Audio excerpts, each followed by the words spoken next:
মহা গুরুত্বপূর্ণ আলোচনা করব এবং এই আলোচনায় আমি কিছু এভিডেন্স নিয়ে কথা বলবো। এই এভিডেন্স গুলো শুধুমাত্র আমারই আলোচনার জন্য প্রযোজ্য এমনটা না, যে বিষয় নিয়ে আলোচনা হচ্ছে সেখানটায় ভয়াবহভাবে গুরুত্বপূর্ণ এবং আমার কাছে সবগুলোর এভিডেন্স রয়েছে। শুধু আমার কাছে না, এমন হতে পারে এই আলোচনা, এই কন্টেন্ট, এই ভিডিওটা বানানোর পরে আমি কোনো কারণে নাই হয়ে গেলাম, হইতেই পারি। ঠিক আছে, এই এভিডেন্স গুলো জায়গা মতো সব জায়গায় দেয়া আছে, আমার টিমের কাছে রয়েছে, যেন পরবর্তীতে যদি দুর্ঘটনাবশত কোনো কিছু ঘটেও থাকে তাহলে যেন সেগুলো প্রকাশ পায়, এবং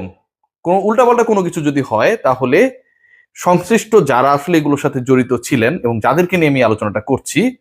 এবং নিশ্চয়ই যারা তদন্তে রয়েছেন তাদের কাছে আমি আমার এভিডেন্স গুলো দিতে আগ্রহী,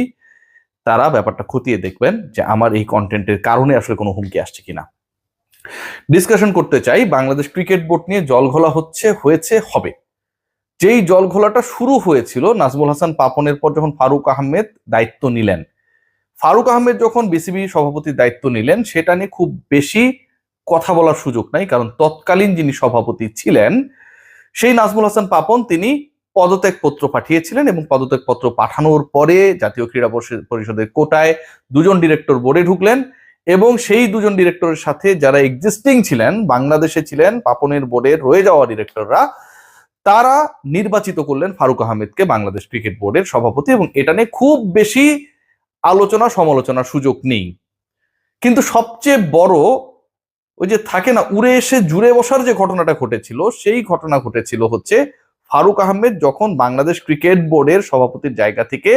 সাসপেন্ড হলেন, বহিষ্কৃত হলেন, তারপরে আমিনুল ইসলাম বুলবুল টেক ওভার করলেন। যেই বুলবুল ভাই আল্লাহ বিশ্বাসী, যেই বুলবুল ভাই নামাজে বিশ্বাসী, যেই বুলবুল ভাই তারাবি পড়েন, এবং সেই তারাবি পড়ার জন্য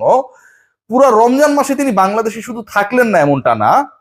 রমজানে আবারও বলছি, পবিত্র এই মাসটায় বাংলাদেশ ক্রিকেট বোর্ড রেগুলার বেসিসে প্রতি বছর একটা ইফতার মাহফিল করে, দোয়া করে, সবার জন্য দোয়া চায়, ক্রিকেট দলের জন্য দোয়া চায়। আমাদের ইফতার খাওয়া লাগবে এই কারণে বিসিবির ইফতারে যেতে হবে, ব্যাপারটা এরকমটা না। এই পরহেজগার যিনি বাংলাদেশ ক্রিকেট বোর্ডের দায়িত্বে, তার সময়টায় সেই বার্ষিক ইফতারটা পর্যন্ত হয় নাই, কারণ তিনি তারাবি পড়তে অস্ট্রেলিয়া রয়েছেন। সেই তিনি নিয়মের ব্যত্যয় ঘটিয়ে, নিয়মকে লাথি মেরে, বৃদ্ধাঙ্গুলি দেখিয়ে বাংলাদেশ ক্রিকেট বোর্ডের দায়িত্ব নেন।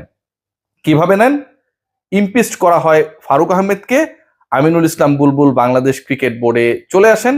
প্রথমে বলেন জমি বেচতে এসেছেন, এরপর তিনি বাংলাদেশ ক্রিকেট বোর্ডের শর্ট টি-20 ইনিংস খেলতে গিয়ে লঙ্গার ফরম্যাটের ক্যাপ্টেন তথা সভাপতি হয়ে গেলেন। এই যে তিনি পুরো একটা প্রসেসকে বৃদ্ধাঙ্গুলি দেখালেন, এবং যেখানটায় সরকার ভয়ঙ্কর ভাবে জড়িত,